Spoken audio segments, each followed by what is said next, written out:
Okay, so it's time to get some colour into this weaving. Now, if I show you my little draft effort that I made, we're working on this section. So I'm going to start by putting in a coloured stripe. Now, I've only shown it as one pick on here, which I think is a mistake. I think I'm going to be doing tabby weave for the break between each section. So plain weave, and that means I'm going to need 2 picks to get a solid line of colour. So these 2 lines here are actually going to be 4, if you're like counting how many picks I'm doing. But I think it's going to work better. If I only do the one way across with the blue, it's going to look spotty. That's not what I'm looking for. And then we're going to be working on this zigzaggy section, which is going to be using overshot technique. So we'll get to that in a minute. But yeah, let's start with putting in some tabby, some plain weave, using some colour. Now I've got my 2 blues, and I've got spares of the neutral colour as well. So yeah, let's get that in.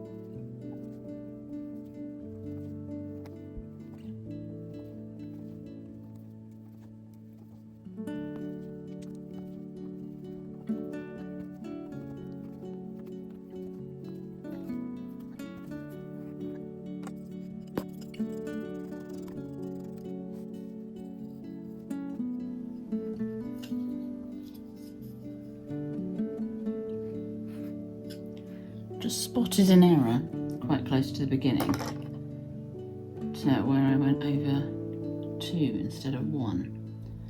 So I've just pulled that out. I'm going to reweave it. So I'll just reweave the beginning of the pick as I've got the tail here, rather than undoing the whole way across. It does mean that I'll be going the other way around this first warp, but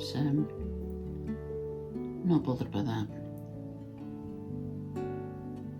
In the grand scheme of things, it's not going to matter.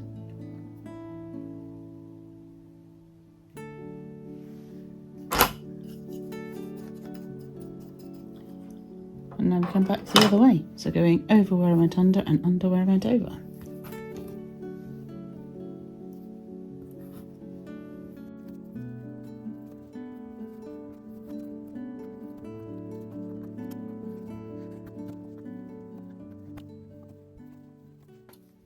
Okay, so my stripe of blue and cream plain weave, tabby weave is now in place. I've been making some notes down the side of my draft to remind me when I get to the other side where I've made changes from what it is shown on the page, so that I can replicate it for the second half and make it symmetrical. So this section here, this zigzag section, is going to be using overshot technique. Now, for those of you that are knitters, overshot is a little bit like stranded colour work. So where I've got the blue yarn is going to be coming over the top of the warps. Where it's white, it's going to be going underneath. And then every other pick is going to be in tabby. So that'll fill in the gaps and hold the colour in place. I am using both blues in this, so there are going to be some rows where I'm working with the 2 blues, and there are some rows where I'm going to be working with 1 blue, but in between each of these coloured picks is going to be a cream tabby pick. Now, quite often when you see people doing overshot, they'll talk about floating warps at the side, that's to make sure that you're not disrupting the main pattern as you're weaving, so it gives you something to go over and under like you normally would with your weaving pattern. I'm not specifically using floating warps as such in this, in terms of I haven't included an extra couple of warps for that purpose, but I will be working my ends as if it was normal tabby weaving, just to make sure that everything's sort of staying in place. I'm not worried about disrupting the pattern because the edges on this project are going to be in the selvage, and that's going to be the seam allowance. So it's not going to show in the finished piece. If I was doing it for a wall hanging or a mug rug or a table runner or something like that, different story. But for the purposes of this project, it doesn't matter too much if the first warp disrupts the pattern because it's not going to be seen. So the first thing I'm going to do is I'm going to take my dark blue, which I'll say I haven't used yet, and I'm going to actually just lay it in like I would with a normal tapestry wall hanging, just because it's going to make my life a little bit easier for this starting point. So I'm just going to pull up a few of those warp threads where it would be going under if I was doing a tabby weave. I'm going to lay my tail end in and just send it to the back. Just give myself a little bit of a longer tail there so I can tuck it out the way later on. And that's just going to secure this yarn in place, and I shouldn't think it'll show once the piece is finished. So the first part of my repeat is this row here, and we've got 1, 2, 3, 4, 5, 6, 7, 8, 9, 10 warp threads to cover with the first one. Then I'm going to go under one, and then 1, 2, 3, 4, 6, 7, 8, 9, 10, 11 for the full triangle. So I'm going to go over 10, under 1, over 11, under 1, over 11, under 1, over 11, under 1, all the way across, before I come back with the background yarn. In fact, I'm just going to send it underneath this end warp here so that I can cover that one too. So you can see what I'm doing, and so that I don't lose my count. So 1, 2, 3, 4, 5, 6, 7, 8, 9. So we're going to go over those and under this one. In fact, we said 10, didn't we? No. So we're going 1, 2, 3, 4, 5, 6, 7, 8, 9, 10, and under 1. I'm just going to be careful not to pull it too tight. And I'm going to go over 11. So 1, 2, 3, 4, 6, 7, 8, 9, 10, 11.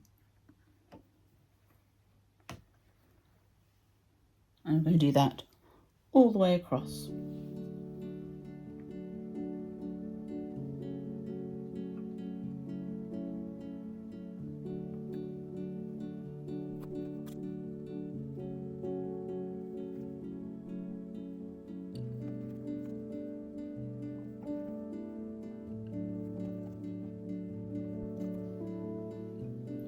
And then here we've not quite got enough to do a full triangle, so I'm just going to go over as many as I can and just under that last one.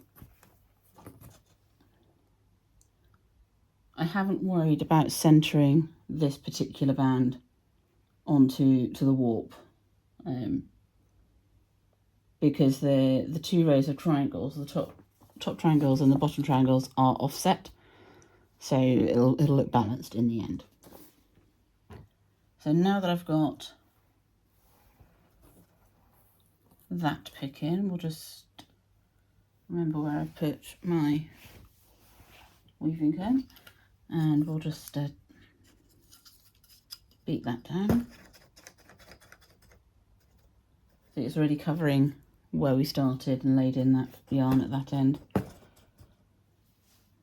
And then we're going to come in with our background yarn and do a standard tabby row all the way across.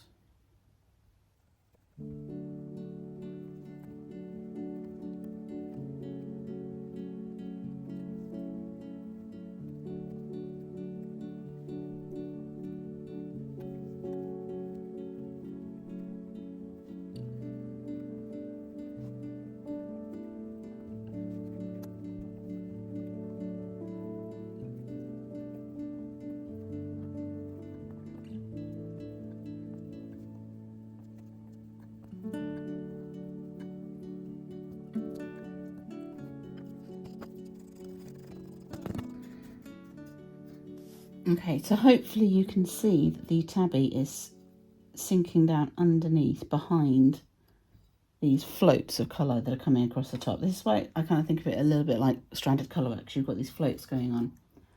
So you carry on following the pattern in the same way. So my next row is again the same two colours. So I'm going to be coming back with the dark blue first, but we're stopping one short of the previous float and starting one after the previous float all the way across. So we're effectively having a triangle that's 2 warps shorter, so 9 instead of 11. Do that all the way across the row. I'll come back to you once that's done and we'll have a look at working with the 2 blues at the same time. Okay, so hopefully the fan in the background isn't too distracting. As you can see, I've got a few rows of the dark blue in, so there's 3 of those, and I've got my first light blue row in. I've just worked the tabby that goes over the top of that. You can see how the blue floats are now sitting nicely on top of each other and the tabby is still sinking in behind. So it's giving a continuous colour story as it's going up. So we're now onto this section where we've got both blues coming through. So we're going to work this row that has the 3 light blues in the middle next. So we're going to start with the dark blue. So again, we're shortening each row as we go.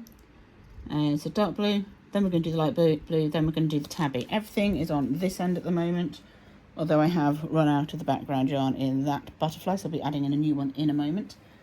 So starting with the dark blue, and to try and sort of hold that light blue in place, I'm just going to let the light blue flop behind the dark blue.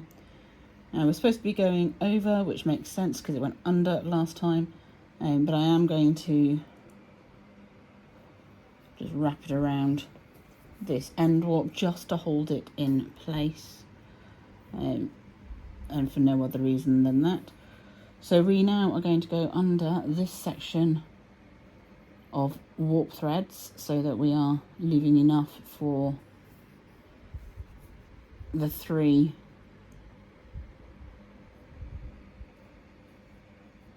light blue in the middle there. So we actually need to have 2, 4, 6, 7 warp threads to go behind. So 1, 2, 3, 4, 5, 6, 7.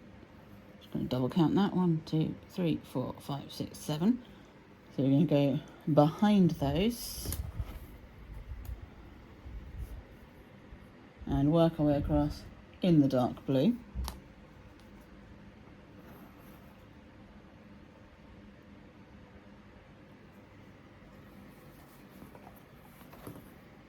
Again, making sure that we're not pulling it too tight. And obviously, as you know, selvage does pull in on weaving, but we don't want to pull it in so far that it distorts the finished shape. We do want it pretty much square to rectangular, quadrilateral at the very least. By the time we take it off the loom, we don't want it too wobbly before we seam it up. A little bit of wobbling, a little bit of pulling in is fine. For my level of weaving, so I'm still developing those skills, but we don't want it too far.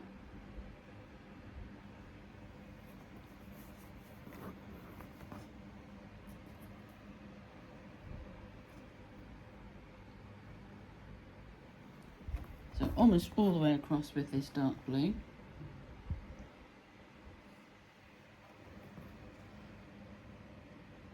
Again, I'm just going to let it go behind this last warp just to anchor it at the end. As I say, I'm not too concerned about distorting the pattern in those end sections because of the selvage and seam allowance. I'm just making sure that first bit sits down nicely before I beat it down, so in an attempt to control the tension at the edges. So next up, we're going to take the light blue, and for the light blue, we're going over those central 3 warp threads from that 7 that we kept aside. So again, I'm going to anchor this using this last pair of warps here, so I'm just going to go under the first one and over the last, just to keep the integrity of that edge in place, ready for when I'm sewing it. But we're going to treat it as if I've gone under them all. And go under there. So we're just pretending that that's all underneath. I'm going to go over the next 3. And then under this whole chunk here.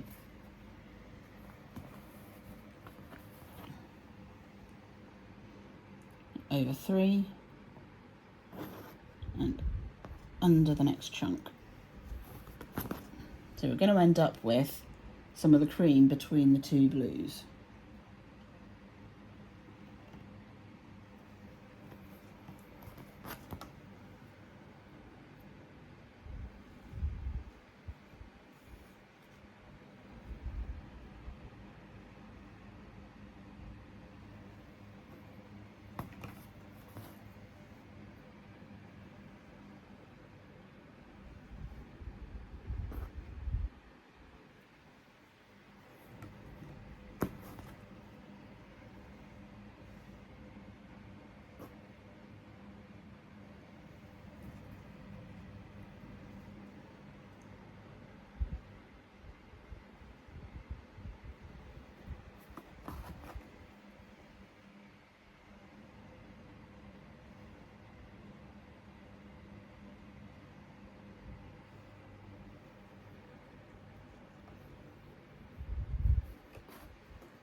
Again, we're going to just settle down that end first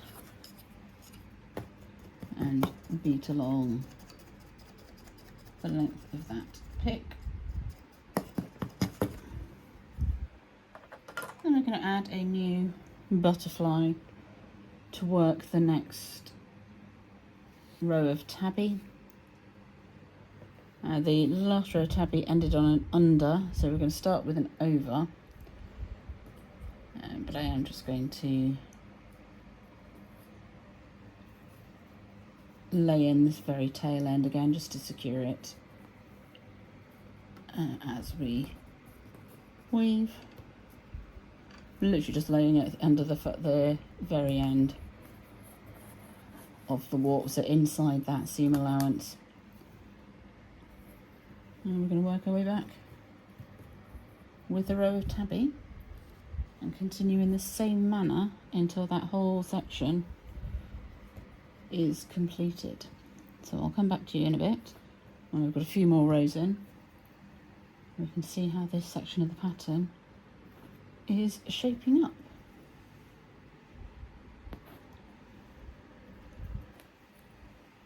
Okay, so we're nearly there with this band. We've got the last row of the dark blue to put in. I'm on the squeaky chair now, so I've shifted things around, having stopped for dinner. I'm just going to fudge this end a little bit to keep the end as straight as possible, and go across with the blue. Whilst I'm doing this, I've actually got the repair shop in the background. I've got this on mute at the minute because it's a BBC show. And they're doing a Windrush special, because tomorrow, it's the 21st as I'm filming it, so tomorrow's the 22nd. So yeah, as I'm filming, tomorrow is National Windrush Day. And if you don't know about the Windrush, it's definitely worth looking up. I didn't know there was a National Windrush Day. I think it's fairly new, but definitely worthwhile. But yeah, there's whole host of history around the Windrush. It's to do with post-war Britain and essentially recruiting people from the Caribbean to come and help the UK rebuild.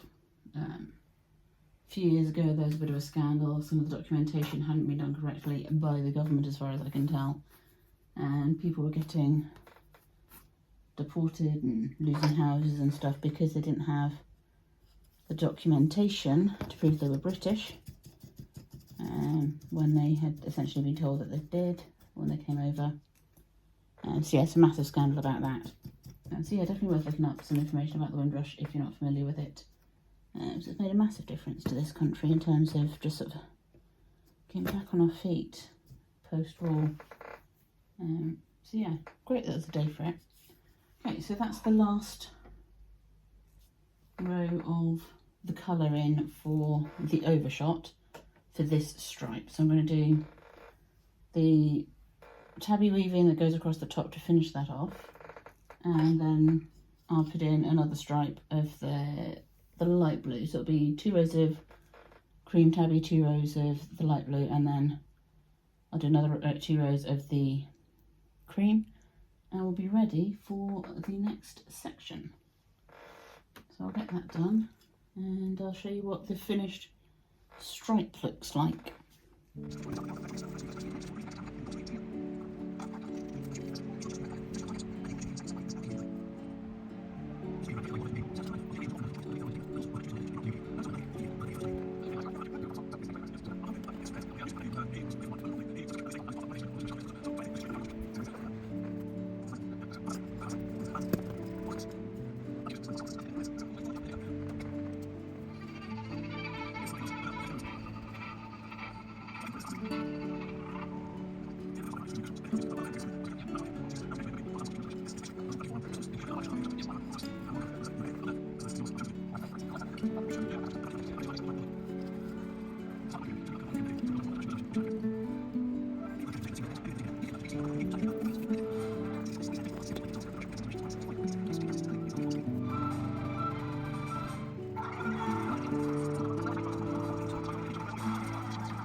Okay, so here's the finished Overshot stripe. It's got a fair bit of texture to it. It is the first time I have used this technique, so I mean it's not perfect, but you get the idea of what we're going for.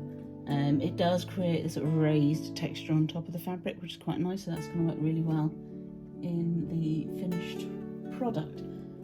So the next section is to do the crowbread, the bit I don't know how to say. So that'll be in the next couple of weeks, so keep an eye out for a video for that, put your notifications on so you don't miss it. And in the meantime, you may be interested in the video that's somewhere on the screen here. And I will see you next time, but until then, happy crafting and bye-bye for now.